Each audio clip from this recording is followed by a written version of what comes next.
Venus, a planet that holds so much mystery, a world that, from a distance, seems both familiar and impossibly alien.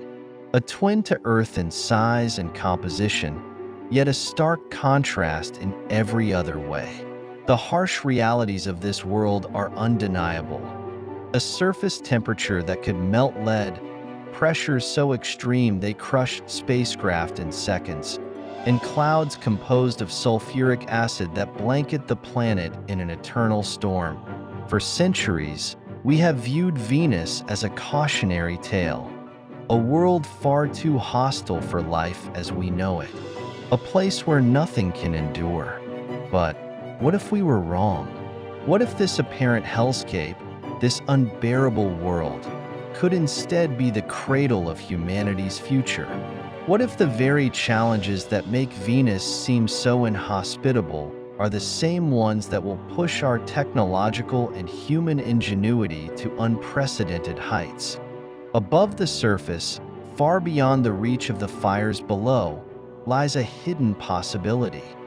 A narrow band of the atmosphere where the conditions are, surprisingly, not too dissimilar from Earth.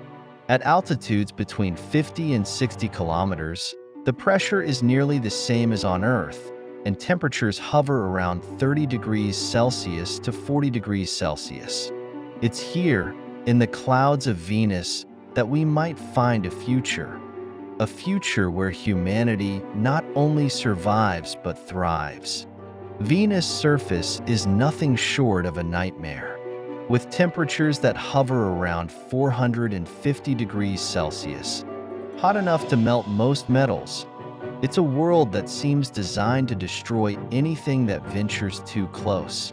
A thick, suffocating atmosphere of carbon dioxide traps heat in a runaway greenhouse effect, while sulfuric acid clouds rain down with fury, eroding everything in their path.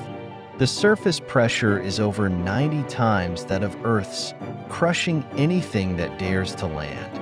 Yet, despite all this, Venus still beckons us. It's a world of extremes, where every challenge is met with the most unforgiving conditions. But these very challenges could provide the opportunity for innovation and reinvention. Perhaps Venus' most inhospitable features are not to be feared, but to be conquered. But what if we could stop thinking about Venus as a place to escape from? What if we thought about it as a place to rise to? A place where humanity could live, not on its surface, but above it. Above the inhospitable surface, a different world exists. The upper atmosphere of Venus holds the key to its transformation. Here, at altitudes of about 50 kilometers, the environment becomes strikingly more hospitable. While still inhospitable by Earth standards, these layers of Venus atmosphere offer a relatively mild environment, one where pressure is Earth-like and temperatures are akin to those of a warm summer day. This is where we could build floating cities, colossal structures suspended in the clouds, like giant airships. These cities would be able to float effortlessly in Venus' dense atmosphere, supported by the buoyant force of helium or hydrogen-filled chambers. They would glide above the toxic clouds, shielded from the harsh surface below, and would be a testament to human ingenuity and determination. In these cities, humans would live within self-contained ecosystems, with solar panels and wind turbines providing the energy needed to sustain life. These cities would be more than just a refuge. They would be an integrated, sustainable environment. Food would be grown in hydroponic farms, water collected from Venus clouds and refined, and the very sulfuric acid that falls from the skies could be harvested and converted into valuable resources. Life in the clouds of Venus would require a profound shift in how we live, how we build, and how we understand our relationship with our environment. The floating cities would not be simple habitats. They would be living, breathing entities, intricately connected to the planet's atmosphere. The city's structures would be designed to adapt to the volatile conditions, able to withstand the corrosive sulfuric acid, extreme winds, and intense solar radiation. It would be a world of constant innovation, where every day brings new challenges and every solution leads to new possibilities. To survive and thrive here, humanity would have to learn how to live in harmony with the environment above Venus. Farming would take on new forms, not relying on soil, but growing crops using advanced hydroponics and aeroponics, where plants are nourished by nutrient-rich water and air.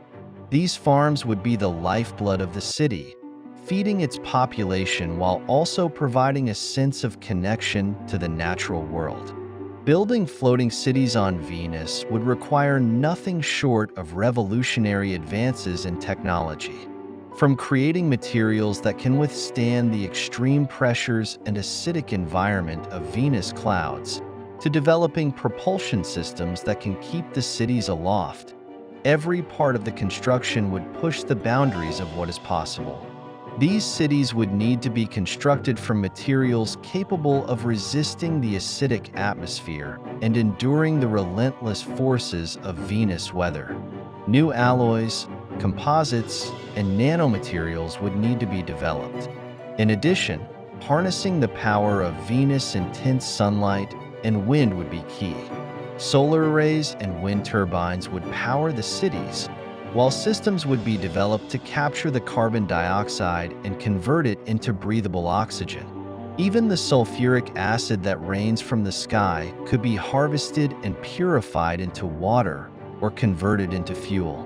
Venus, once regarded as a barren wasteland, could become a vibrant center for human life and exploration. In these floating cities, we would not just survive, we would thrive. We would adapt to the environment, reimagine the future, and learn how to live in harmony with an alien world. The cities would be more than just places to live. They would be laboratories for human progress, testing the limits of our technology and our resilience. And as we overcome the challenges of Venus, we would develop the tools and knowledge necessary to explore and colonize other worlds. In these cloud cities, humanity would not just build a new home. We would create a new way of living, a new way of thinking, and a new future. A future where the boundaries of space no longer constrain us and where our imagination knows no limits. As we look to the stars, we realize that the future is not a place we are going to. It is a place we are creating. And with each step we take, we build not just new homes, but a new understanding of our place in the cosmos. Venus, with its unforgiving surface and dense, hostile clouds, could one day become the cradle of a new era. An era where the impossible is not only possible, but within our grasp. And as we rise into the clouds, we rise as a species, bound not by the limits of our world, but by the boundless potential of the universe.